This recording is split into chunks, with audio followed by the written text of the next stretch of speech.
Welcome everybody back into NerdSesh. As always, I'm Carson Bradford. Alongside me is Logan Camden, and the NBA playoffs are here, man. We just got a really fun opening day of the postseason, four highly anticipated series and a couple of really good games. And I want to start, Logan, with what I think has probably been the most discussed first round matchup, largely because it features the Los Angeles Lakers, but that was our closing game for the night.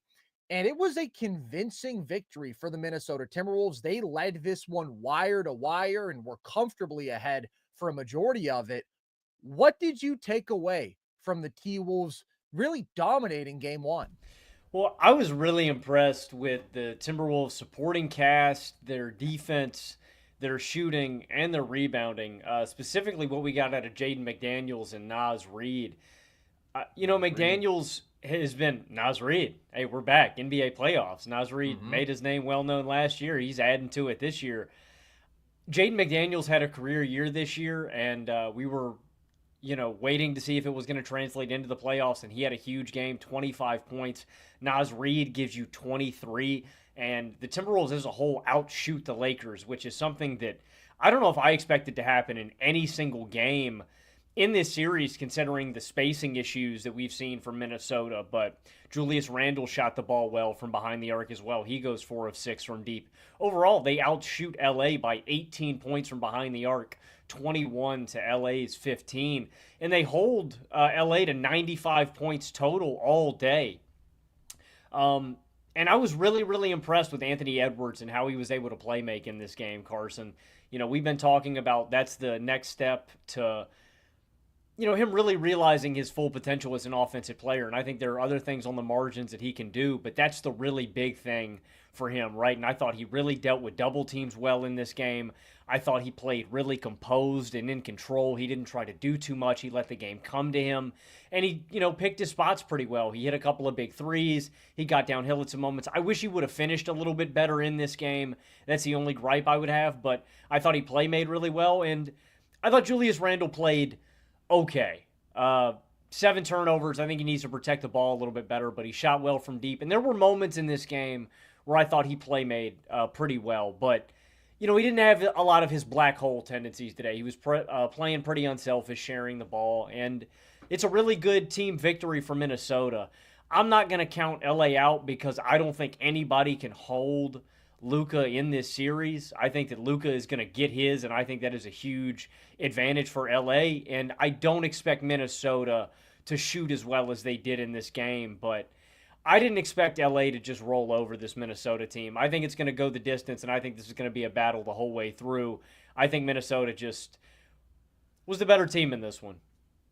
Yeah, and I would say even as somebody who picked the Lakers to win this series, I thought that we were in for a war, and I thought that this was going to be a really close battle.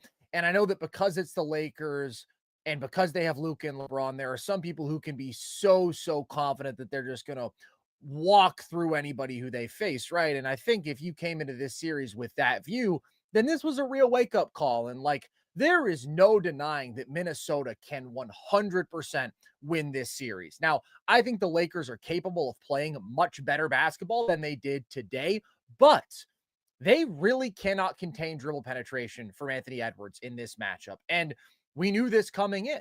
We know that they can't contain any super athletic guard at the point of attack. They just don't have that sort of quickness on the perimeter. And at the same time, we know that they lack conventional rim protection. So, what do they have to do against any really elite downhill guard like that? They have to be super aggressive with their gap help. They have to try to basically clutter up the paint and muck up drives. And that means that you are going to be aggressive, sending multiple bodies at that downhill guard.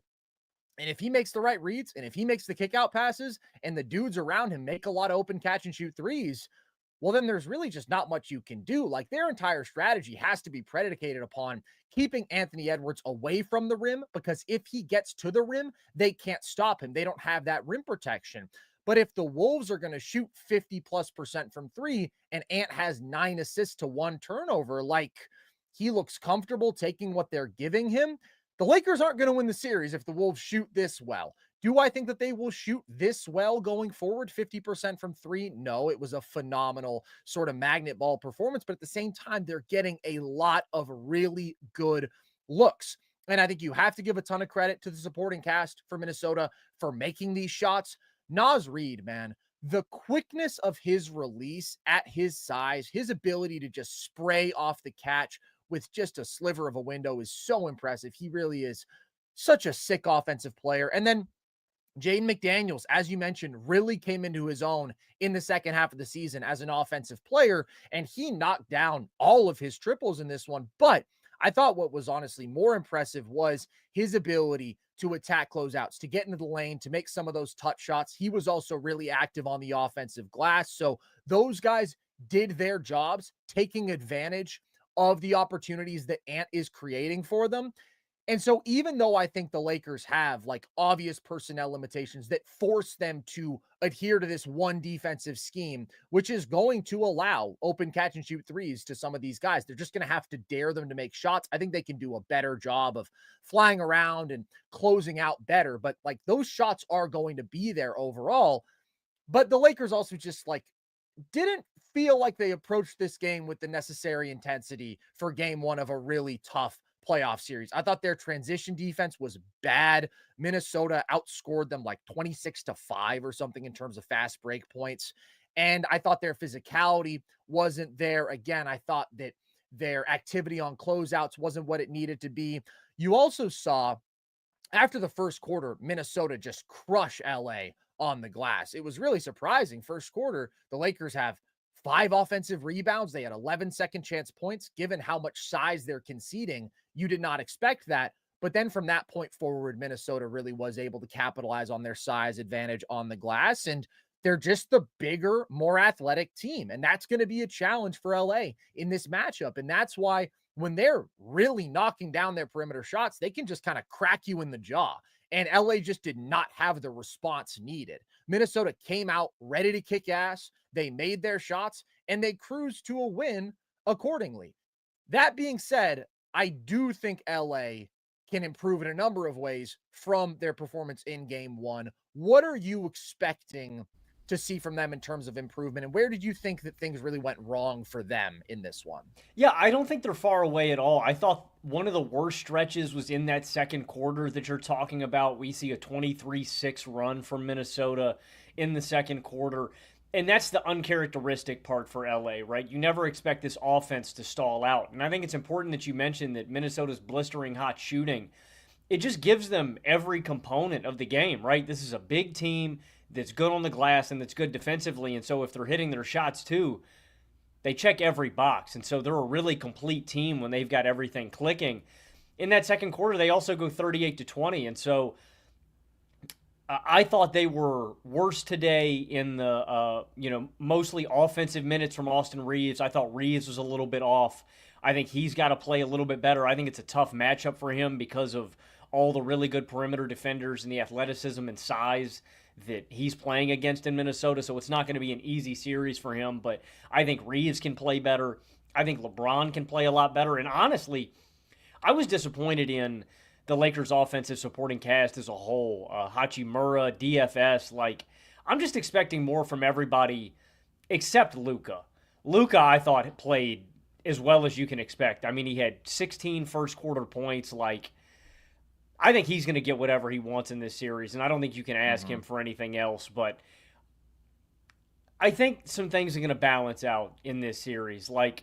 I thought Minnesota played really well. I don't expect them to shoot this hot every night. I expect the Lakers to shoot a lot better, and I expect Reeves and LeBron to play a little bit better. So honestly, I don't know what they can do defensively, Carson. I don't know what they do with Minnesota because I just don't think they have the personnel. I think the only area that we can really expect them to change from game one is just they're going to play better offensively. Defensively, I think you just got to throw your hands up.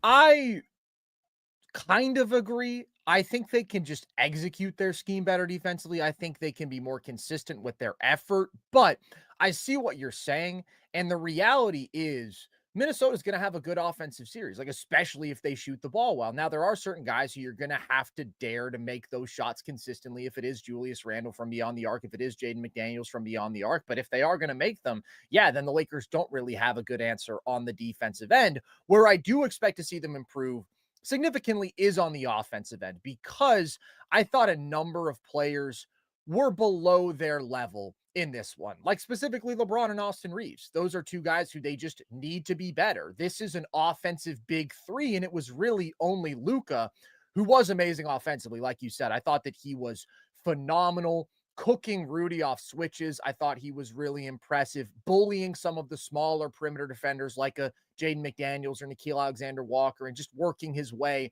to some of those touch shots that he loves so much. I thought his shot making was really impressive. The one thing that the Timberwolves did keep in check with Luka was his playmaking. He has 1 assist in this game, and I was surprised by their willingness to switch Gobert and Naz Reid out onto the perimeter and just dare these dudes to beat them one-on-one.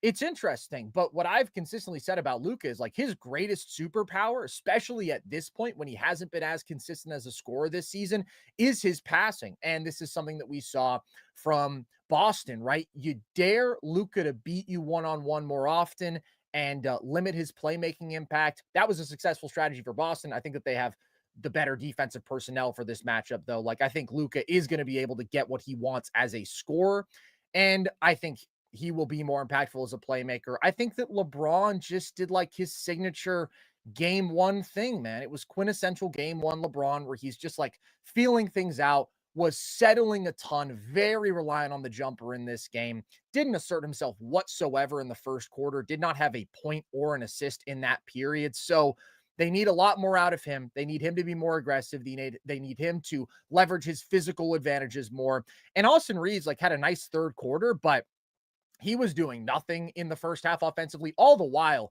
he is getting hunted defensively. Like he and Luka both, man, they just don't have a prayer of staying in front of an Well, and Anthony Edwards. specifically the Timberwolves' two best offensive players too, because Ant versus Luka, there's just a quickness advantage that he's going to exploit every time. And if Randall gets that switch on Reeves, it's like he can back down and move Reeves wherever he wants. Yeah. Or, I mean, fill in the blank for whoever you want. If it's Naz Reid, if it's Ant, like Reeves is just the guy that sticks out as the weak point significantly on that defense. I agree. But I think offensively, he and the entirety of this big three should be like relatively comfortable in this matchup, because I still think that Jaden McDaniels is just not big and strong enough to deal with Luka. I would make the switch and go Ant on Luka just to have a better strength counter, but he was really getting whatever he wanted as a scorer in this game. The one thing that I thought Minnesota did really well defensively, beyond just, again, some subpar performances from LeBron and Reeves, I thought they did a phenomenal job of keeping the Lakers away from the rim. And Gobert is such a special deterrent, and they have so much size on the interior, but especially he is just such an overwhelming presence there, that you can really be aggressive with your closeouts, running some of the Lakers spot up shooters off the line, because Rui, DFS, those guys are excellent catch and shooters, right? 40+% from deep this year, but they are not dudes who want to be attacking closeouts. They're not as comfortable handling. They're not super quick attacking those closeouts off the catch. And so you saw a few possessions where they hit you with the pump fake and then they begin to drive, but then Rudy Gobert is sitting there in the paint, and like they just don't want to deal with that. Rui had one take at Gobert that was just a disaster. Like ball just came flying out of his hands. So I think that that is a strength of Minnesota's defensively in this matchup for sure, their rim defense. But obviously, the Lakers' counter to that is going to be spacing them out, having so much skill, having so much shooting, and just needing their superstars to play better, manufacture shots for their supporting cast guys. And those guys are going to have to make more shots. It really is the offensive end where I think LA has to improve and is going to improve. They were never going to win this series with their defense. They just have to be good enough on that end. The one thing I did think LA did relatively well defensively was deal with Julius Randle. Like, I thought that LeBron was good in that matchup. I thought they were able to counter his strength decently well and obviously force him into some turnovers, as you mentioned. But Minnesota was a lot better in this game, and it felt like a lot of it came down to shooting and fight. And I thought that Minnesota just came out and they smacked them in the face. And the Lakers showed a little bit of fight, but it was like way too little, way too late. They have that 10-0 run late in the third, but you already let the lead get to 27 at that point. So the Lakers can play a lot better, but like, do not get it twisted, man. The Timberwolves can absolutely win this series. And if they shoot close to this well from deep, they will win this series. I mean, I think it's really simple. If you don't get more out of the Lakers' big three collectively, they don't have a chance at winning this series. It's like that's their strength, that's their superpower. It's the collective of Luka, LeBron, and Austin Reeves. And if they don't get more output from those guys, they're not going to win this series. So, need to tighten up. And I don't know. I don't think you can be surprised by the inconsistency with LA either. This is a team that's been together for a very short period of time. In Minnesota, I know that, they acquired Julius Randle. They've had longer to figure this thing out. And they, for the most part, looked way better in the second half of this season. And LA's still working out the kinks a little bit. I'm not going to count out LA just yet. Again, I think we're due for a little bit of balance in between these things. But Minnesota was way better tonight, man. But Absolutely. I expect LA to adjust. I think this is why you have JJ Redick. They've got LeBron. Like, if there's any team I expect to game plan and pivot and to make some big time adjustments that make a difference, it's the Lakers. I don't know to what extent they can adjust defensively just because of their personnel limitations. But again, I think they can execute better. I think that they can play significantly better. I want to give props to Anthony Edwards, though, man, because like this isn't going to be a crazy box score from him. I just don't think this is going to be a crazy scoring series from him. And I said that in our preview. I just don't think the Lakers are going to let him beat them as a scorer. I think they are going to make him beat them as a passer. But that's what he did. And the shooters around him beat the Lakers. So they're not going to let him just drive all the way downhill and get a bunch of good looks at the rim. But he's creating an advantage on so many of these possessions, just getting a step and then making the right decisions, man. So really, really impressive game one from the Timberwolves. Very, very good basketball team. And they showed it in this one. That's a big win. I'm not going to overreact to a game one. I'm not going to change my predictions for this series or anything, but we're in for a battle. I will tell you that right now. And speaking of battles, Logan, we had a hell of a game one between the other LA team, the Clippers, and the Denver Nuggets, another one of the most anticipated playoff series, at least to me. The Nuggets come away with this one in overtime. What did you take away from this, Logan? This was an absolutely crazy game, peak NBA playoff basketball. I mean, chaos ensued. I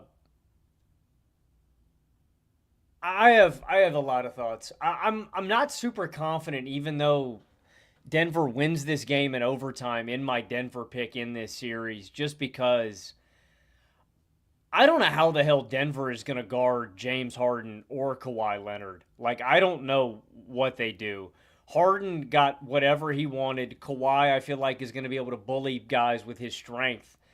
I thought that the Clippers, I'll get more into that in a minute. I thought the Clippers gave this game away a little bit with 20 turnovers. I thought they kind of crumbled down the stretch. I didn't like their late game execution, and I thought the Nuggets just out-hustled them. Like, Russell Westbrook had some really ugly moments down the stretch, but also earned them a ton of extra possessions that really mattered at the end. Hits a big corner three in this game. Like, I thought Denver was just better executing late, and I don't think we can be surprised at this. They flashed this up at the end of the broadcast. They trailed by 15 points in this game. It's their 8th 15-point or more comeback since 2019. It's the most by any team in the playoffs in that time span. Like, this is what Denver does. 7 all coming against the Lakers? Probably, actually. Damn near. But this is what Denver does, man. I mean, they do have this special ability, especially when Jokic and Murray are going. They can kill you. And Jokic is that kind of guy. I mean, he dissected this Clippers team. Jokic was the best player in this game. But I thought the Clippers kind of gave this game away too, man. I was really disappointed with their late game execution. I thought they should have kept going to the Harden Zoo pick and roll. I thought we saw some bad turnovers. I just thought, in my opinion, I thought the Clippers lost this one a little bit more than the Nuggets wanted. You know, I think it's a little bit of both, but I thought the Clippers kind of let this one slip away, man. I thought they controlled this game for the most part, and the Nuggets had to battle back. I've got more thoughts, but that's initially what I thought. And I'm just nervous, man. The Denver defense did not instill any confidence in me in this game, and I'm just nervous about Harden and Kawhi. Wow. I am really surprised that that's your takeaway. The second half of this game was the most impressed I've been with this Denver defense as somebody who's watched almost every one of their games this year in a long time, man. Now, to start, I thought that they were helpless, which is honestly basically what I was expecting coming into this I don't know. series, I mean, if especially they against keep James Harden. my thing is if they keep Jamal on Jamal's defensive performance was still apathetic to me in this game. Like I don't know, man. I think that Harden was cooking him whenever he wanted.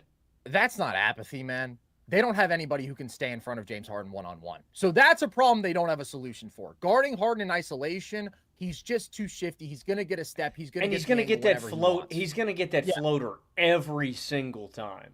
But there was a dramatic shift in Denver's defensive intensity Well, and I about liked halfway it. through the second quarter when they went on that initial run and started forcing some turnover, and they maintained that through the rest of the game. I liked that they moved off of MPJ for Westbrook too. I thought they needed his energy and his skill set in this game.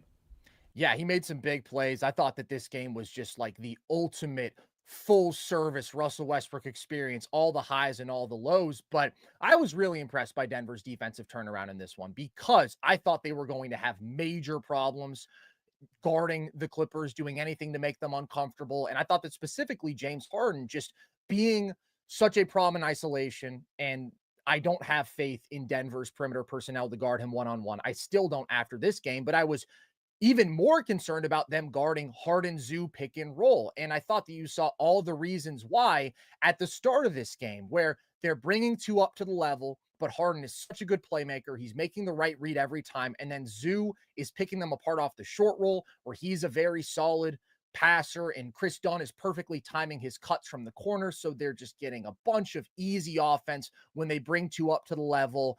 And then when they try Jokic in more of a drop, like Harden is just getting downhill easily. The Nuggets don't have the screen navigators to apply any sort of back pressure, and Jokic is offering no resistance at the rim. So, like, for the first quarter and a half of this game, well, I thought that Harden was incredible in the first quarter. He was barbecuing them, and it really just felt like the Clippers were in warmups. Like they were getting whatever they wanted offensively. Then I thought that things really changed for the better for Denver defensively. I thought that they picked up their level of physicality. I thought that they picked up their level of activity, using their hands, forcing some turnovers, and they ended up having a number of excellent moments on the defensive end in the home stretch of this game. I don't disagree with you that I thought the Clippers should have been hammering Harden Zubac's pick and roll even more than they did throughout this game and down the stretch. I just thought it was their best offense.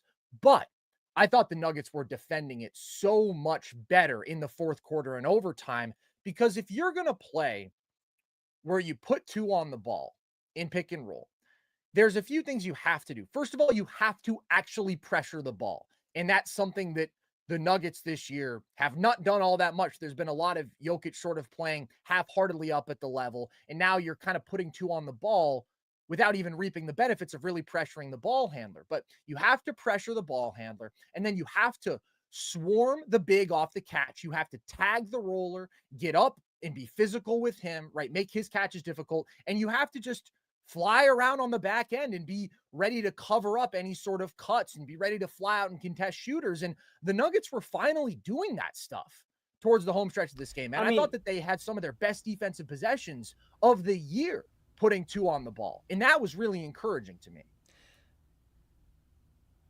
Yeah, I mean, I thought they were better, but still late in this game. And, like, I thought they had some really big moments, too, some big plays for turnovers. But there's a play late in this game where they actually do go to Harden Zoo pick and roll, and Jokic blitzes it at the level. Gordon gets the goaltend, right? Because they don't have anybody back. Well, yeah, they're not going to be perfect. But I thought that it was mostly positive results. Like, Harden Zoo pick and roll was automatic bucket early in this game, and down the stretch it was not. I think Chris Dunn was ruining a lot of advantages for the Clippers, and I would play him a lot less because I think he hurts. But are you playing Derrick Jones Jr.? No, I'm not. I'm just going to go full offense, I think, in those late moments. I think I'm either going to go Batum or I think I'm going to go Norman Powell or some combination of that because I think that there were just a lot of moments in this game where I thought that if somebody else other than Dunn is either finishing the play and shooting the ball, or they're going to make something connective happen where he would get the ball and either hesitate or wait a minute, or he wasn't comfortable with shooting the ball. I think he can hurt them a little bit offensively. And he made some defensive plays. Like, he's not a complete zero out there. He's a really good defensive player, but I think I prefer having 5 really skilled players out there in those situations more. I don't know. I think that Chris Dunn is an excellent defensive player, but I understand your perspective. And like in the first half, like I said, he was actually great as a cutter and he knocked down a corner 3. And like, if he's going to make those shots, well, then you feel really, really good about having him on the floor. But I would agree. I thought that he struggled down the stretch offensively. And obviously, he's just the one guy who the Nuggets are going to be comfortable leaving, which they're kind of going to have to do if they're going to put 2 on the ball. But that's been their scheme all year. They've been bad at it all year, and they were actually quite good at it down the stretch of this game. So I thought that was really encouraging. I thought that their defense was huge to them winning this game, and I thought their rebounding was also massive, securing extra possessions on the offensive glass. And that's where you really get the Russell Westbrook experience in this game, man. I just wanted to add, in the fourth quarter and overtime, Denver out-rebounded them 7-2 on the offensive glass. Aaron Gordon, Westbrook, Brown, they were all hustling. I'll do you one better, Logan. In the last 9 minutes, so that's the last 4 minutes of regulation and then the 5 minutes of overtime, they actually had 9 offensive rebounds, including 2 team offensive rebounds. So they were generating extra possessions at a crazy rate. Russ was a big part of that. Aaron Gordon was a huge part of that. And them closing with Russ is just such a bipolar experience because in the last few minutes of the fourth, he has 7 points. He has a couple of smart cuts off of Jokic doubles. He hits a wide open 3 where they just completely leave him, right? I think that they put 2 on the ball with Murray, and then Dunn rotates over to deal with Jokic off the pop, and they just dare them to get the ball to Russ and dare him to make an open corner 3, which he does, and that's a huge bucket.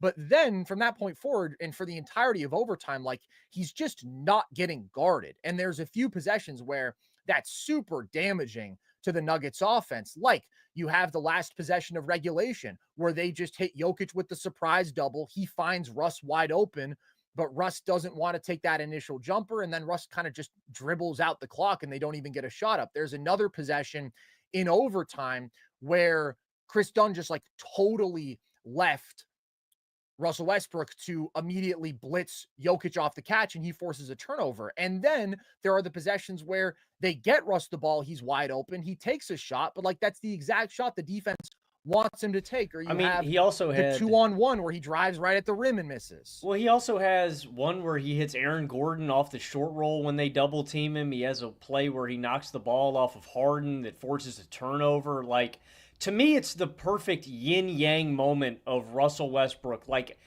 you couldn't get a more perfect encapsulation of Russell Westbrook's value and impact on a basketball game more than this one. Because with the good, you got the bad, and with the bad, you got the good. Like, it perfectly balanced itself out on the Westbrook scale. I totally agree.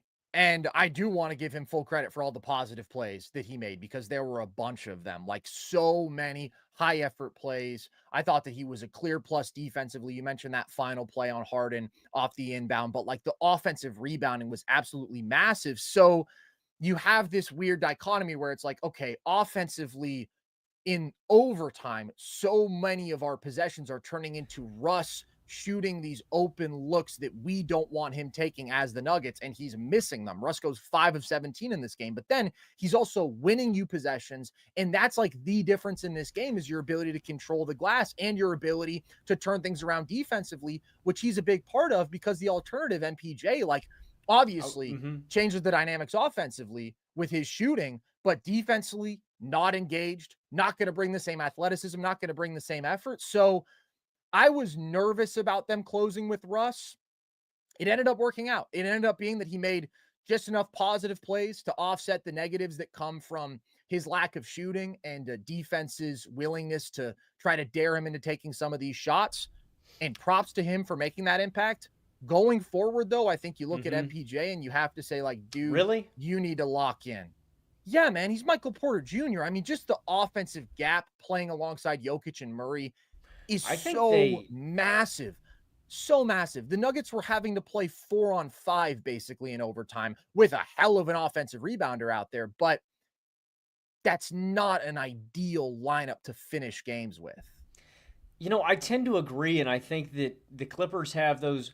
That's why I think that I don't know. The Clippers could maybe kill them with those more skilled lineups if they just have all that shooting out there and can outshoot them by such a wide margin. Because I think that's what you're sacrificing if you're taking MPJ off the floor. You're conceding wide open looks, but you're assuming they're probably going to hit them at a lower rate because you've got a Russell Westbrook and a Brown out there, and you're way more comfortable with those guys shooting the ball. Yeah. I just think they need a guy like Russ out there, man. I don't know. I think he was a positive at the end of the game today. Like, I know that he shot like shit. Like, it's so funny to say that a guy who shot 5 of 17, but he embodied everything that went right for them in this game. Even with all the missed shots, defense and activity on the offensive glass is where they won this game. Russ was a big part of that. I don't disagree for this game. I don't. What I'm saying is MPJ, you need to be active defensively. You need to be active on the glass. Yeah. Because your offensive ability is just so much greater than Russ's. And I don't want to be counting on Russ playing these big minutes, having to fill all these roles. Neither do I, but I just wonder. Neither do I, but I just wonder if his skill set is more what they need in this series. Like, I thought they benefited from having that secondary playmaking off of Jamal, like being able to have another guy that could take, and handle the rock. And I don't know, it's strange, man. MPJ helps their spacing and Russ hurts it, but you're always going to get wide open threes from, how much value is that is that shot actually? If they're going to let Russ open, is that a bad shot, Carson? Like, genuinely, is that a bad shot? I don't want the defense to be able to dictate where I'm going with the ball offensively when I have Jamal Murray and Nikola Jokic and say your offense is going to devolve into Russ shots, period. So because, okay, the wide open catch and shoot threes are okay, but what happens when you are doubling Jokic, right, or you're putting 2 on the ball with Murray, or you're ignoring Russ in whatever way, and instead of catching it in the corner for a wide open 3, he catches it inside of 15 feet, and now maybe he's got a 2-on-1, but it's not really a 2-on-1 because they're going to ignore him, and they're either going to dare him to shoot a little mid-range jumper, or he's going to have sort of an out-of-control take, and he's not super good finishing in those situations. Well, I did think that's the one thing that I really didn't like from Russ in this game was I thought he was a little too aggressive going to the rim, where I thought maybe he should have dribbled it back out or kicked it, or he was taking a lot of contested, really hard layups that maybe he would have made 10 years ago, but this Russ just isn't making these shots. So my final question for you on this then, who's a bigger X factor for you for the Nuggets in this series? Is it MPJ or is it Russ? It's MPJ, man. MPJ has to be out there. He has to be an engaged two-way player, and he has to be making shots. I just think that he is a much more sustainable, reliable contributor when he is doing those things. But it's a frustrating performance from him. It's not a good performance from him. And Russ deserved to close. I mean, Russ earned that with the impact that he made, with the heart that he played with in this game that MPJ had none of. So my follow-up for you then, are you more confident in the Nuggets or the Clippers moving forward after this game? Because I'm encouraged by the Clippers after this game, man, like with how tight it was, again, with how easy it looked like James Harden was walking into buckets and manufacturing offense. I just don't think the Nuggets have the defensive personnel they need to really slow down the Clippers. And it's like, again, I want to be clear about this. When I say this, I'm not switching my prediction. I'm still going to go with the Nuggets in 7. I am basing this is in my faith in Jokic, in Murray, and their ability to generate offense. It's such an elite level that that's how they're going to win this series. But yeah, I don't think the Nuggets have a prayer guarding anybody. If that's Big Zoo, if that's Kawhi, or if that's Harden, I think all 3 of those guys are going to get everything that they want in this series, man. They just made it look really easy in this game. This is so interesting because I picked the Clippers to win this series. You picked the Nuggets. If you're just asking me who am I more encouraged by relative to my expectations for them by this game, it is 100% the Nuggets. I'm not changing my pick for this series, Mm-hmm. not going to overreact to one game, but like the most significant thing that they could have done to move me was win a basketball game on the back of their defense and their effort. When all year they have been bit by those two categories. They've been a bad defensive team, 20th in defensive rating. They've been a super inconsistent effort team. To see them just lock in and defend at a serious level and reach the sort of playoff level that, like, early in the year, I was like, they're going to get there eventually. They're going to get there eventually. And then they didn't get there. Just like seeing them do that was encouraging. It doesn't change their personnel limitations that they have, but I actually thought they did a good job on Kawhi. They can't guard him in single coverage. We knew that coming in, but I thought they did a really good job sending a bunch of doubles at him, testing him as a passer. He has 7 turnovers in this game. James Harden is a problem. Like, he's a handful. Zoo is a problem. He's a handful. No question. But I picked the Clippers to win this series, so that's not a surprise. I don't know. People are tripping about. I think the Clippers went away from what was working earlier in this game. I thought they had a bad fourth quarter and overtime in terms of offensive execution. I thought they had some boneheaded turnovers, and I would not play Chris Dunn in closing time if I'm the Clippers. I am rocking, I think, with a closing lineup of I'm going to go Harden, I'm going to go Kawhi, I'm going to go Big Zoo, and I think I'm going to go Batum and Powell or Bogdanovich. I don't want Dunn out there closing. I know he made a defensive play that ended up getting them, I think, a Harden 3 late in this game, but I would rather have the offensive skill. I think he ruined some of the advantages that this Clippers offense creates, and I think So he you're hurts putting their Kawhi spacing. on Jamal Murray then down the stretch, I presume. Defensively, Yeah. yeah. We saw the Clippers do that, and I thought that that was actually a really good approach to dealing with the Nuggets two-man game, just because, like, Kawhi, when he needs to be, man, he can still deal with the Jamal Murray out in space, and he's so big and still so long. And then if you have to switch when Jokic pops, you feel a lot better about Kawhi's ability to switch onto Jokic than Chris Dunn or really than anybody else on the team. So I see what you're saying. I thought that Dunn still made a number of positive plays in this game. I can see the argument. I mean, Batum also is still making winning plays at this age, and like I his just think shooting Batum's still a is the good whole defender. level above. He doesn't.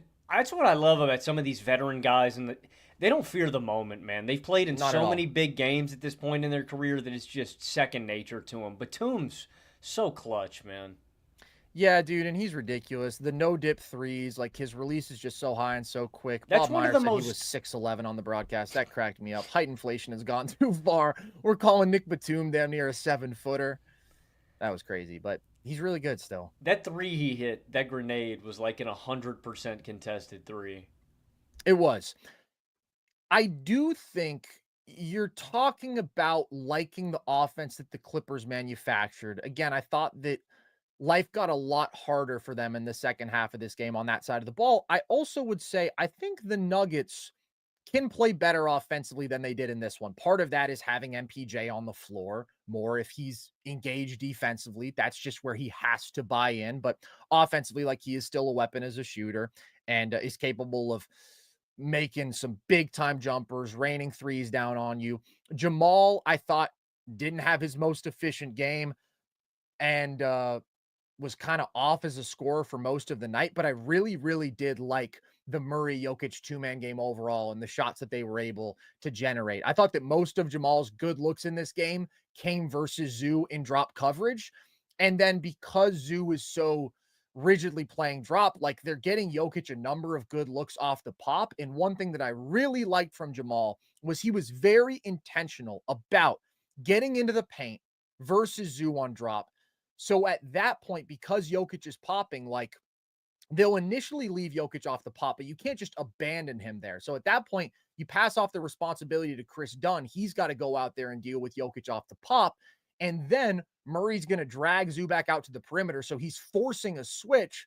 And then you can get Jokic some post position, give him the ball. He goes to work on Chris Dunn, and he got a couple of really easy buckets like that. So I thought that Murray got some pretty solid looks. He's just got to get into his rhythm Like, and that's the question, obviously, for him coming I mean, off of the injury. I thought in the fourth though, I mean, he had some really nice shots, like that little crab Yep. dribble to floater. Like I think that Hits a I th- big pull-up three, I steps don't into a versus worry. drop. I never worry about Jamal in late games. It's about, can I get some more out of him in the first three quarters? I Yeah. know in the fourth Jamal's going to turn it on, but you just need him to produce a little bit more consistently throughout the game. But I think he's going to get there, man.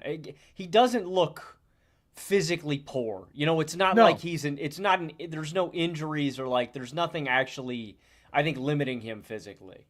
No, I agree. And I thought Jokic was pretty damn great in this game, man. What I will say is it wasn't easy for him. This is not a matchup where the points are going to come easy. We know that Zoo is the best Jokic defender on the planet. He is the exact sort of massive physical counter you want who can deal with him better than anybody else out of the post. I thought that Jokic won that battle out of the post, but had to really get in his bag and some really nice post footwork and craftiness. And obviously the touch is phenomenal. So he's not going to have like a 2023 Suns series, right? Where he's just getting whatever he wants with crazy efficiency. He'll put up a 30-point triple double probably because he's just at that level, but he's going to have to work harder for it. The Nuggets MVP of this game, man, well, it's Jokic realistically, but it's Aaron Gordon after that. Like, so damn good. 5 offensive rebounds, 25 points, super efficient. I thought he did a nice job cutting off of Jokic doubles. I thought that he did a really nice job of attacking mismatches when he had an advantage, being aggressive after offensive rebounds, gets to the line a bunch, showed his Dude, defensive versatility in this game. that monster dunk he had was so nasty too. End of the shot clock, you need a clutch bucket there. That was a tough, you know, like again, I'm talking about veteran. Like that was a veteran feel. Like he knew the lane was going to open up and had that monster jam, and that was a Yeah. big momentum play too. Aaron Gordon is so solid now, man. Like And he hits a big 3 off of a Jokic double too. Obviously been shooting the ball way better than ever before this year. MPJ and Jamal get most of the shine because they're the big time scorers and shot makers. But there's a lot of games where Gordon's their second best player, man, in 100%. totality. 100%, especially when he's playing up to his potential defensively, which I felt like he was in this game, and he honestly hasn't for a lot of this season. So we are going to see the Nuggets rely heavily on their core guys, man. There's no surprise there. The bench outside of Russ was basically a non-factor in this one. You get 14 Peyton Watson minutes, you get 5 Jalen Pickett minutes. That's it. The 4 starters outside of MPJ all play 45 plus minutes. They are going to play 38, 40 plus minutes consistently. And obviously, they're going to try to limit as much as possible the minutes that Jokic is not on the floor. I will say, kind of a crazy moment to start the second quarter where David Adelman decides to go with a lineup that has neither Jokic or Murray when those lineups have been a complete disaster this year. They're literally a negative 24 net team in those minutes. Now, after like 2.5 minutes, he got Murray back out there, but you need to have Jamal Murray on the floor to lift those bench units offensively. The Nuggets haven't been that bad when Murray is on the floor without Jokic this year. They're like a negative 2.5 net team, especially when he's keeping some of the other starter talent like Aaron Gordon and MPJ out there with those sort of like mixed starter bench groups when Jokic is off the floor. Do that. Don't have Jamal off at the same time as Jokic, or you're just not going to have enough creation. But I am extremely excited for the rest of this series. This is my favorite series. It was on paper. It was to watch in game 1. I honestly love watching both these teams, and I hope we get 7 games of it. And shout out Big Zoo, man. That guy, just monster on the glass. Such a good finisher. The touch is just absurd. A lot of really good basketball players playing really good basketball in this one. All right, we're going to take a quick break, and then on the other side, we will talk about the Eastern Conference game ones after some quick words from DraftKings. The NBA 82 game grind is done, and now the real fun begins. The NBA playoffs are here, and it's time for all the high stakes drama, clutch moments, and jaw dropping plays. I can't wait. If you're looking to make the playoffs even more exciting, DraftKings Sportsbook has you covered as an official sports betting partner of the NBA. From the play-in games all the way through to the finals, now's the time to back your favorite players and teams as they chase glory. All season long, DraftKings has been the go-to spot for NBA player props, and that doesn't stop now. Want to make your playoff experience even more intense? Try placing a bet on your favorite player's performance. Will they drop 30 points, 40, or more? It's your call. Ready to place your first bet? Download the DraftKings Sportsbook app now, lock in your bets, and let's make this playoff run unforgettable.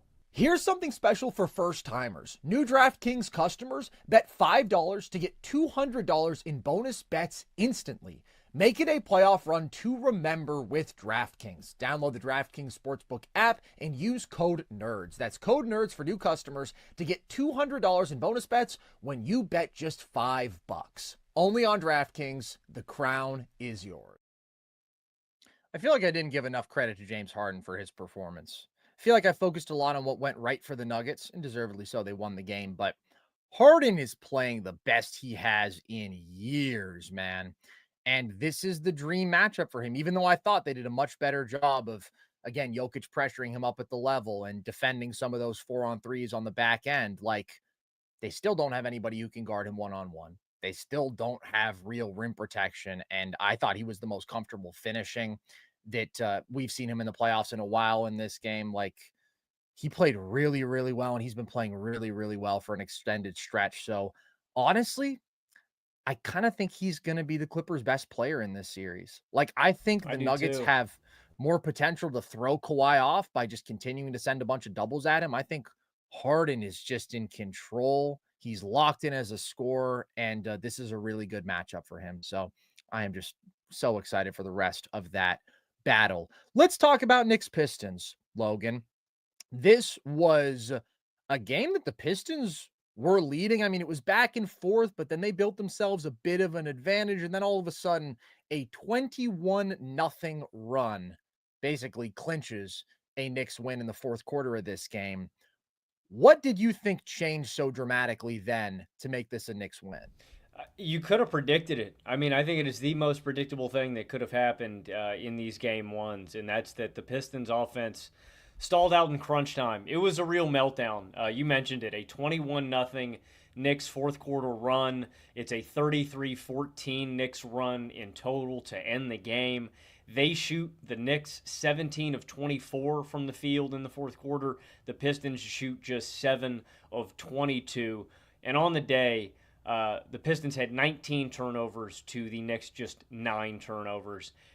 It felt like the Pistons lost this one a little bit because I thought they, won some really key areas in this game. They shoot 15. They outshoot the Knicks by 15 points from deep, plus 15 on three-pointers. Beasley made 6. Tobias Harris made 4. They out-rebounded them really well in this game. And I think looking forward to the rest of this series, whose spot-up shooting do I trust more? Probably Detroit's, honestly. Who do I expect to win on the glass? Probably Detroit. But what was the difference to me in us previewing this series? It was Jalen Brunson and Karl Anthony Towns. And I thought this was a great Cat game. I don't think they have anybody who can match up with Cat. Nope. I don't think they have anybody who can hold him. That's a problem. I think Jalen Brunson is as reliable as they come. I know he had a bad start to this game, but he finished super strong. Shout out Cam Payne coming in and giving you 11 fourth quarter points in this game. That was super surprising. But Anunoby has a huge game. And that's the really big difference to me with the Knicks is they've got the most reliable offensive creation in these late game scenarios, which I don't think we're done with. I think we could have another couple of games in this series where maybe the Pistons are in control after the half or after the third quarter, but I trust the Knicks to get across the finish line more. But more importantly, I think the Knicks have somebody on their team that can make the Pistons' best player more uncomfortable than the Pistons can make the Knicks' best players, and that is OG Anunoby. I think when he's matched up with Cade Cunningham, I think he poses the most problem for any opposing superstar in this series. I think Cade can do all right on Jalen Brunson. I think Duran can try against Cat, but I actually think that Anunoby can disrupt Cade, and I would be trying to put him on Cade as much as possible. I also think that we saw the Knicks double big look pretty successful in some of the minutes that they tried it. I think that's another thing that we can see the Knicks go to more often in these playoffs. And something that's maybe untapped that opens a new dimension of the Knicks, a better defensive ceiling. They mentioned this on the broadcast, but with Robinson on the floor, the Knicks had the number 8 defense in basketball. And I think it could be really effective against teams like the Pistons if they're running Stu and Duran as their front court, or against other big teams in the East. If it's the Cavs, if you're facing an Allen and a Mobley, if it's the Celtics, if you're facing a Horford and a Porzingis, I think it's a really valuable look that they can turn to more often, and one that they need, because this defense with just Cat and Brunson isn't good enough. But yeah, Carson, I thought the difference in this one was just the offensive execution down the stretch, and I don't think we can be too terribly surprised, man. There's a really, really big burden on Cade. This is his first playoff series of his career, but I'm not ready to count the Pistons out yet, man. They shot really well in this game. I thought they really played well on the glass, and I think they cannot melt down in some other games in this series. Yeah, it was a meltdown for sure. And felt like one team was getting everything easy, the other team was just crumbling. And I do think that you felt the Pistons' lack of playoff experience from a lot of their guys in that moment. And honestly, I thought that Cade was really bad as a decision maker. And I thought that Cade really struggled in this game overall. I also thought, though, the Knicks made some really nice plays defensively. And specifically, I have to give props to Karl Anthony Towns, man, Cat was getting specifically in that cookies, man. run. Cat was getting cookies. I was getting cookies, dude. He stole the inbounds, which, to be fair, was a pretty bad pass by Cade. He kind of forecasted that one and then floated it. But then he also stripped Cade up at the level and was actually doing a decent job of just being big at the rim and forcing a couple of misses there. He was anchoring the glass. I thought it was a really solid defensive performance from Cat overall today. He had some moments where he just got blown by out on the perimeter for sure, but he had 6 stocks.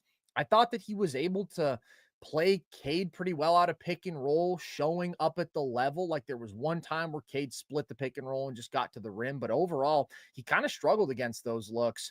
And I just thought the Knicks' hands, like during that run specifically, were super active overall. Like OG had a strip, Josh Hart had a strip, and they didn't even necessarily result in turnovers, but just getting their hands in there, getting involved.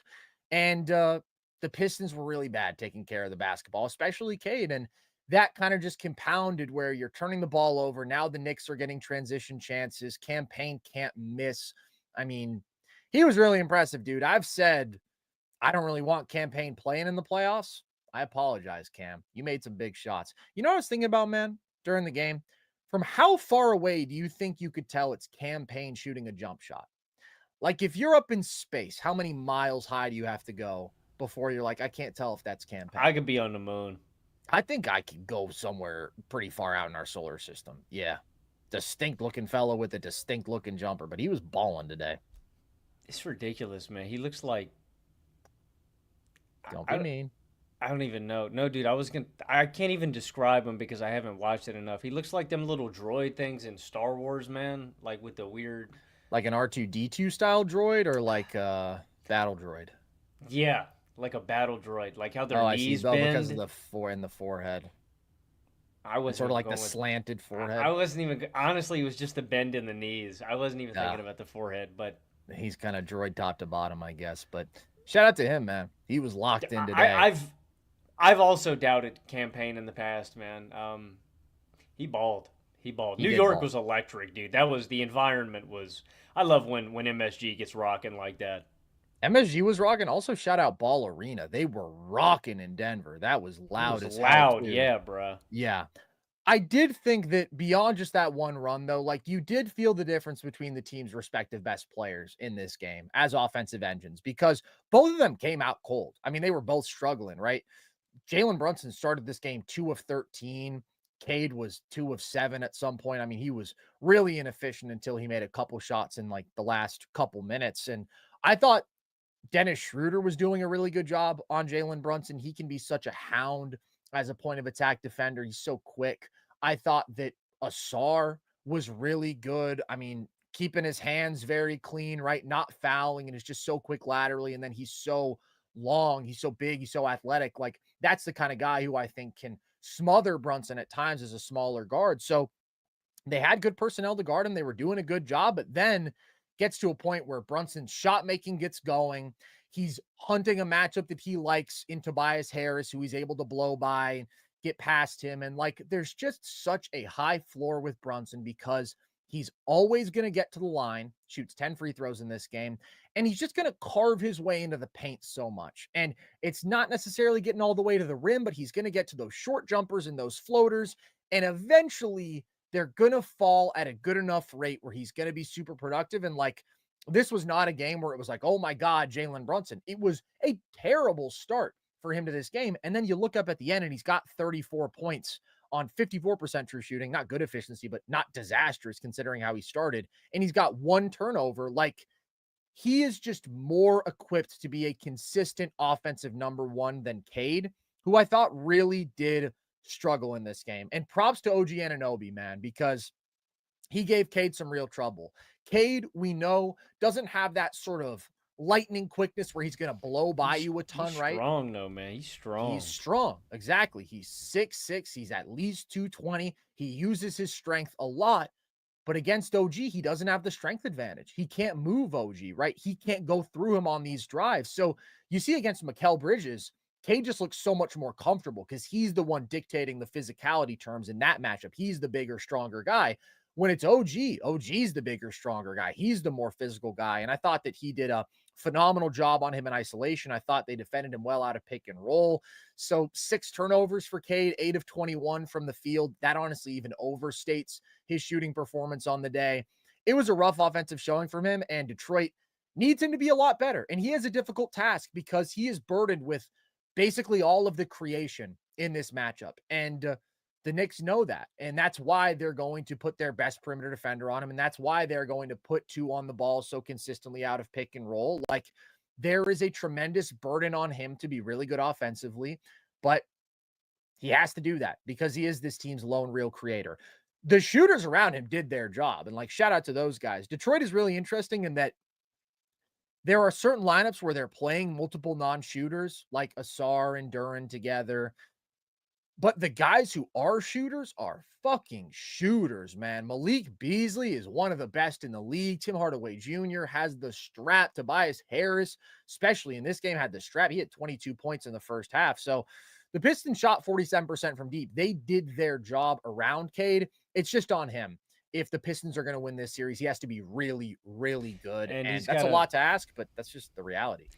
He's got to be more impactful as a scorer too, man. Like, Cade's just got to be like start to finish. You know, for a while, I think he started this game out really slow, like 1 of 5, 1 of 6, and it was just tough sledding the whole way. So, do you trust the Pistons shooting more too? Do you like their surrounding shooting more?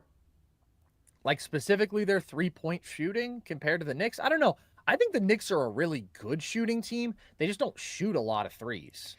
That's what I'm asking, because I think like skilled shooting, like Bridges and Towns and Brunson, like I think that I trust the Knicks more because the Knicks play a lot fewer non-shooters. I think I like the Pistons 3-point shooting more. I wouldn't be surprised if the Pistons outshot the Knicks from behind the arc in this series. In terms of volume, for sure. But I like the Knicks spacing a lot, and it's not necessarily all about, again, their 3-point shooting volume. It's about their ability to play 5 out, to have a big who can space and cat, and then their cutting, how they crash the glass. I just think they do a lot of really good stuff offensively, which can weaponize their overall perimeter skill without being 3-point shooting necessarily. I do want to give props to Big Purr, though, man. Cat was great in this game. Yeah. Talked about the solid defensive effort, but as a driver, super aggressive, super efficient. And you said there's nobody on Detroit who can do anything with him. Like, the one guy is Isaiah Stewart, but Isaiah's not going to play a ton.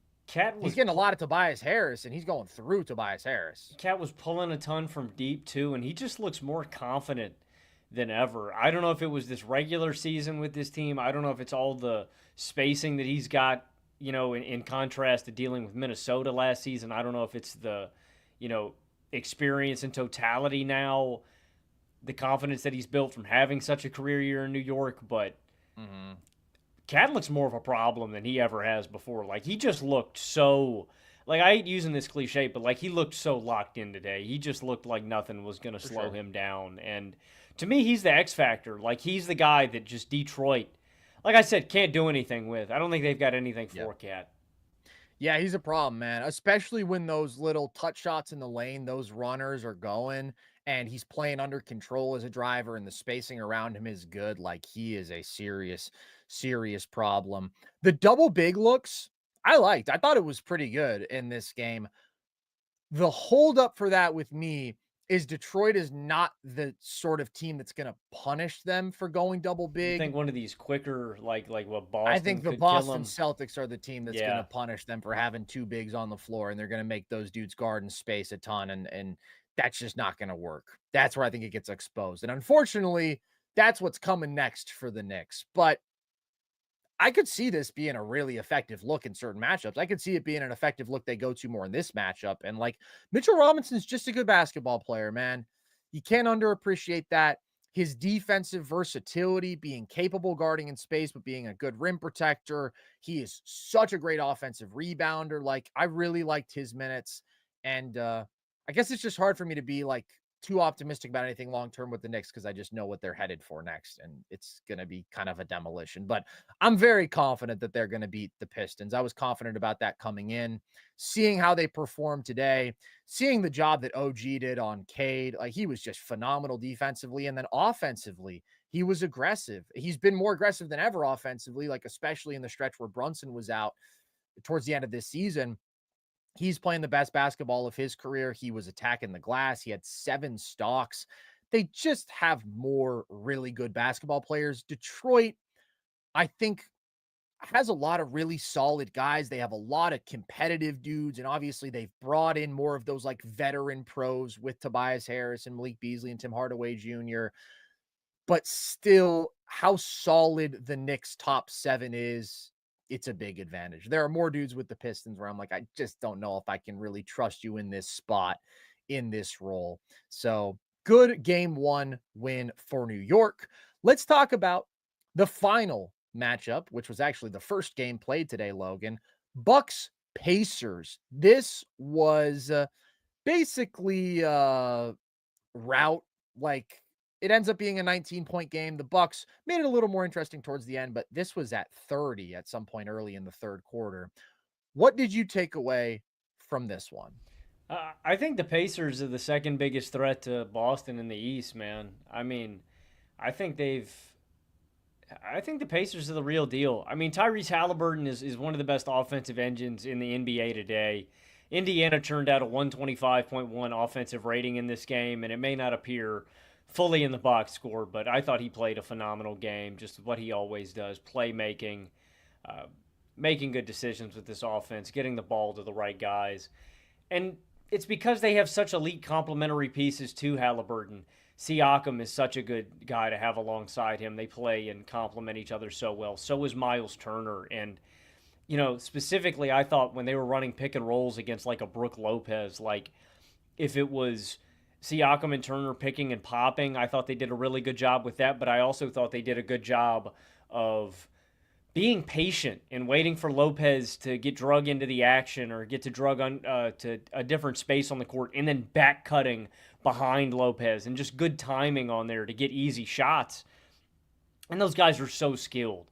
But Indiana is just really skilled with everybody in their roster. I thought Andrew Nemhard had a really good game in this one too, and has that propensity to go off in any game because he's such a good shot maker and ball handler and playmaker. Uh, but specifically with Boston, I think it's the return of Ben Mathurin and Aaron Nesmith is why I think they're so dangerous. Because when I look at them against the Knicks, I think that the Knicks have two glaring weak points on defense where the Indiana Pacers just don't have as many exploitable pieces. They're not a good defense, don't get me wrong, but neither is New York. And I think New York's a little bit more exploitable at those positions. Um, and I think Indiana's got a more elite offense than New York. So I think they're my third team in the East, and they're really scary. And I thought this was a really good game. It's a monster Giannis game. He's just going to Yeah. overpower everyone in this series. Turner, Siakam, Walker, like it literally doesn't matter. I texted you this during the game, Carson, but I think they could utilize Giannis even more. I legitimately mean this. Like every possession, I want him dictating. Yeah. And obviously, the Bucks' offense has to be better because I think that's the thing that they've got to figure out for the rest of this series. They have an offensive rating of 104.8 in this one. Damian Lillard can come back. I think that helps Milwaukee, obviously, if he just plays. They've got to get something out of Kyle Kuzma. He goes 0 of 5 from the field, 0 of 2 from deep. But they got to shoot way better because right now, Carson, this offense is really, really limited. Because I think people would look at this on paper and they go, oh, well, Giannis is going to walk into 30 or Giannis is going to walk into 40. Why aren't the Bucks going to win this series or win this game if Giannis is dominating like this? It's because they're really limited. They're two-dimensional. It's Giannis killing you or they're going to hit a three. And when they shoot this poorly, they're not going to win. They shot 9 of 37 from behind the arc. And so in my opinion, I don't know how you feel about this, I'm willing to sacrifice some of my defensive personnel with Kuzma and with Taurean Prince, and I'm willing to sacrifice some of those minutes for shooting. I think I'm willing to play A.J. Green big minutes. I think I'm willing to play Gary Trent big minutes. I think I'm willing to play Kevin Porter Jr. a lot. I think the Bucks desperately need their most skilled offensive players on the court, and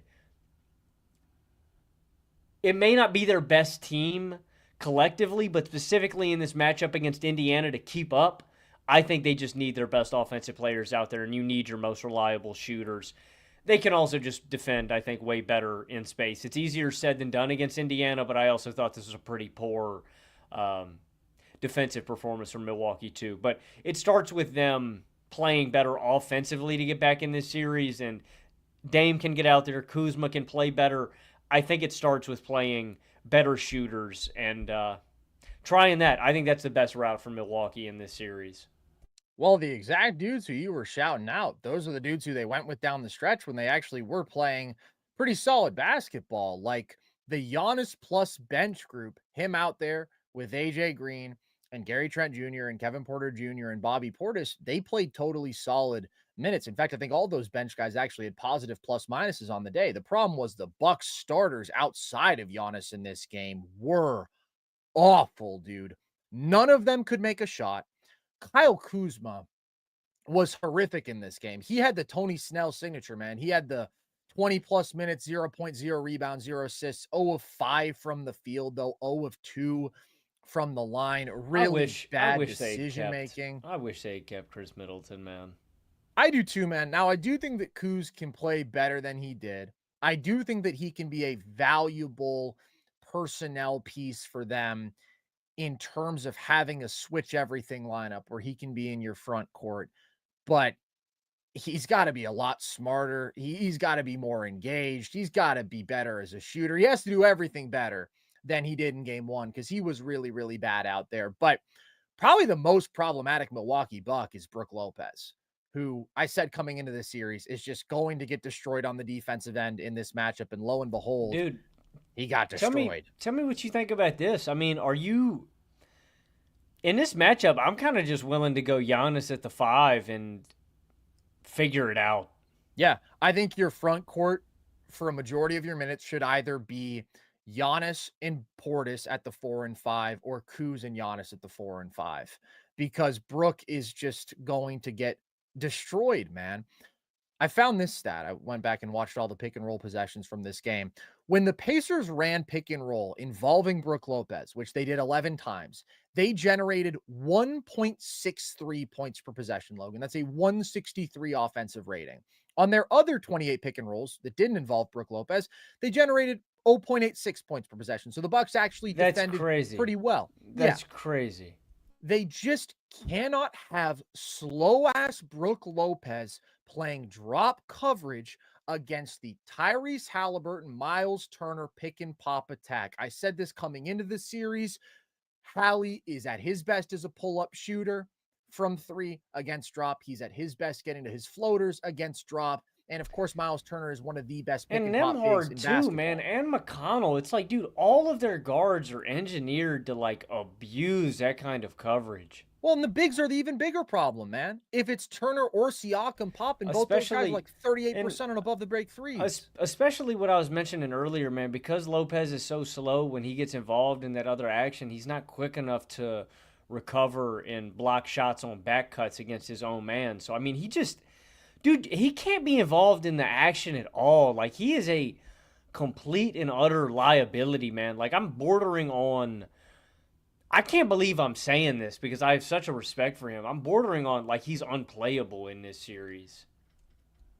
I think you give him like 15 minutes, man. But yeah, I'm not playing him very much at all when Miles Turner is on the floor or when Tyrese Haliburton is on the floor. I just think he is such an exploitable piece in transition. He's slow changing ends of the floor. Like the Indiana Pacers crave having a slow-footed dude like that who they can attack because of the two guys directly involved in the pick and pop, but then also because they're so good overall at moving the ball. They have so many skilled guys who can put the ball on the floor. And as I've talked about, sometimes what the Bucks will do is they'll have Brook play drop and then they'll have somebody else rotate over from the wing so that they can at least contest a Miles Turner pick and pop three. But then Miles Turner's going to move the ball. He's going to find somebody else who's going to find somebody else. And like they're just going to consistently get wide open threes, great looks. So, Brook, I'm sorry, you're canceled for this series. You're done. Your role has been minimized. What the Bucks have to do,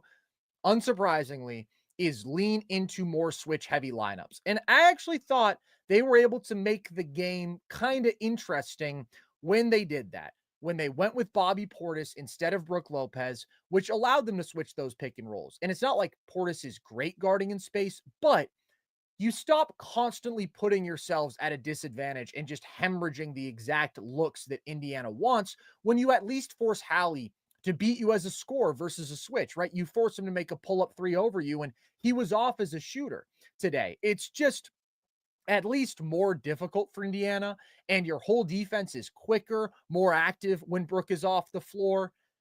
So maybe it's Kuz who ends up taking a lot of those minutes instead of Portis, because I think that Kuz not going to be quite as good as a rebounder, but should be the better all-around player, is the more versatile defender. Like I'd like to see him in those minutes. That was my vision coming into this series, is that it would be a Kuz Giannis front court for the switch everything, switch heavy lineups.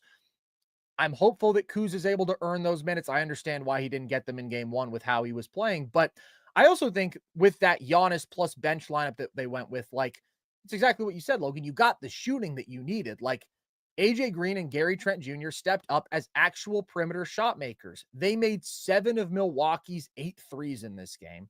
I mean, the shooting outside of them was absolutely horrible. They combined for 29 points. Gary Trent Jr. hit a couple of long twos as well. Like, that group gives them a chance.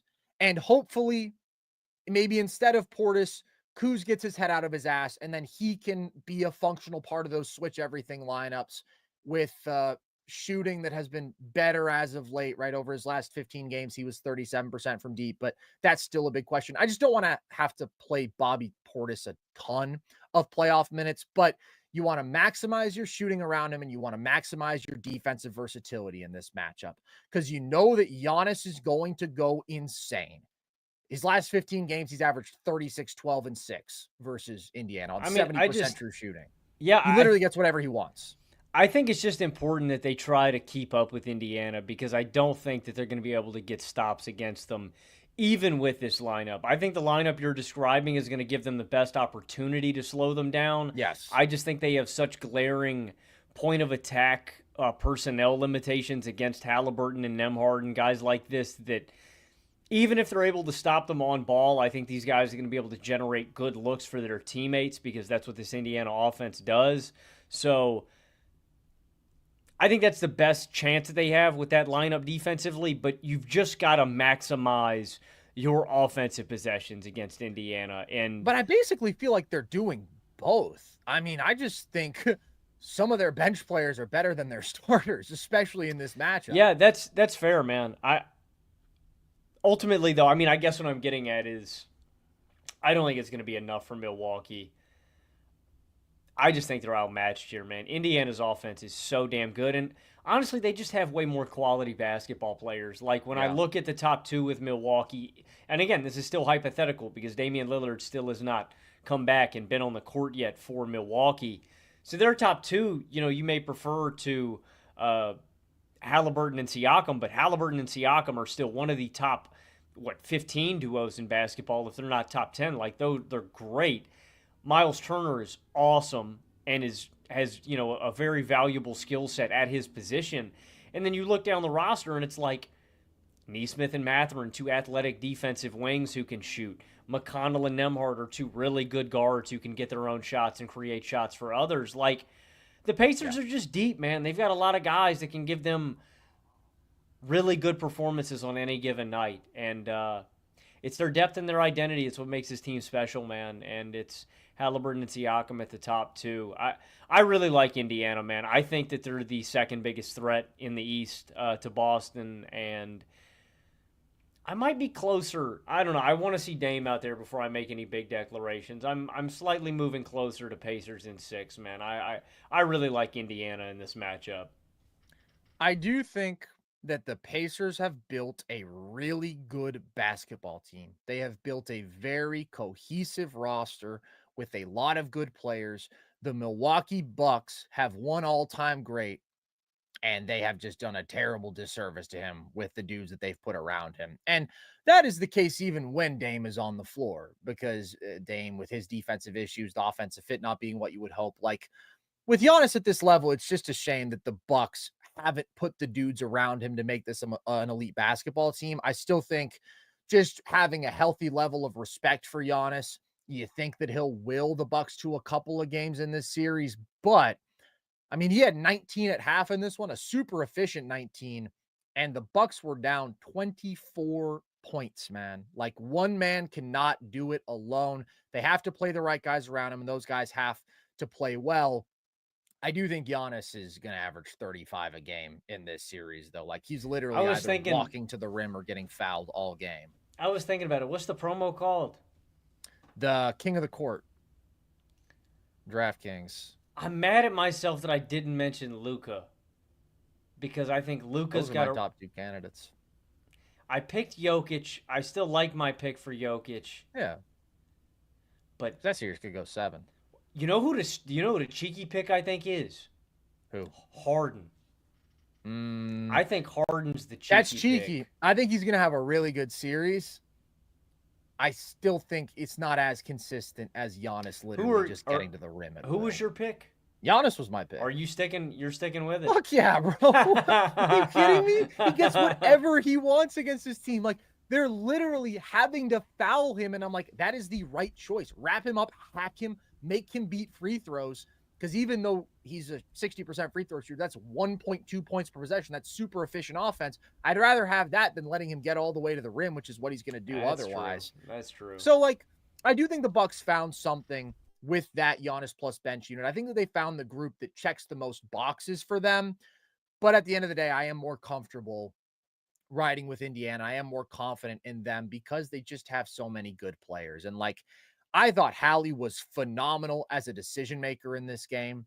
I think he's the best decision maker in basketball. I've been saying that for a while. So, like, he is maximizing every advantage. He is picking apart drop when he sees it. But he was off as a shooter today. He goes 0 of 7 from deep. But, like, that's fine because Turner and Siakam were killer as poppers. They were nails as jump shooters and scores overall today. Siakam also some nasty little footwork, some nasty work out of the post. He's just so damn good. So, like, the play finishing from those guys is really good. And then Nembhard and TJ McConnell were really good. They bring that ball handling and creation. Just a lot of dudes who I really trust to do their jobs. And then I look at Milwaukee, and there is one dude who I really trust to do his job. That's the difference in this series. I also thought Indiana did a great job pushing pace. They had double the transition points Milwaukee does. That's something they do so well. I thought they did a solid job on the glass. Like, they basically just want to be close in that battle because they're one of the worst rebounding teams in the league, but they did that today. I mean, they were +2 on the glass overall. And I thought their defensive activity was pretty solid. You know, another thing for Brook was he wasn't able to punish them offensively when he had a small on him, because I thought they did a really great job of contesting a lot of those passes. And so he just had a rough old man get him off the court kind of day today, which It's tough to see, but it's not a surprise in this series. And like, unfortunately, that's just Brooke Lopez at this point, man. They should have made a tough decision with him a couple years ago and they didn't. And now here they are. Any final thoughts before we get out of here, Logan? Can we get a Nas Reed shout out? Nas Reed. Nas Reed, man. I will say, to add one last little piece of analysis, I mentioned how you can really close out hard and run the Lakers spot up shooters off the 3-point line. Obviously, the Lakers have the great offensive big three here, but the offensive versatility of some of those Timberwolves supporting pieces is better. Like Nas, man. He can spray from deep. He can put the ball on the floor as a driver. Jaden McDaniels looked really comfortable putting the ball on the floor in this one. I could see a couple of these series going 7. I could see both T-Wolves, Lakers, and Nuggets, Clippers 100% Yeah. going 7. I think that Not those are probably the two closest first-round series. Nas Reed. Nas Reed. Let's go, Logan. Playoff basketball is back, dude. I'm so happy. I'm so happy. We watched 10 hours of it today, and it was just like I was a kid in a candy store, man. I'm just pumped to do it again tomorrow, man. I got my dill pickles. I got my big jar of dill pickles, and I'm just going through them one by one all day. And I got my big picture of Logan Camden that reminds me what I do it all for. How many dill pickles did you eat, bro? Yeah, just enough to fill me up. Probably just a normal amount, probably just a jar or two. But thank you guys for joining us. Hope you enjoyed. If you did, you already know that we are going to be back tomorrow night. We got some more games to talk about. Not as elite a slate tomorrow, but a couple of games that I am really excited for, especially Warriors Rockets. I think that's going to be really, really interesting. So lock in. Hope you guys enjoyed the basketball. If you want more of our stuff, then you can find it all on our YouTube channel, all of our full episodes, and our video essay and video breakdown content. If you want to just listen to the full episodes, you just want to listen to our voices, and you don't want to look at our goofy hats that I saw you guys getting pissed about in the chat, crooked hats, then you can just listen across all audio platforms. And you can follow us across social, TikTok, Instagram at NerdSesh, Twitter at Nerd_Sesh to see clips from the show, graphics from the show, and all of our short form trivia content.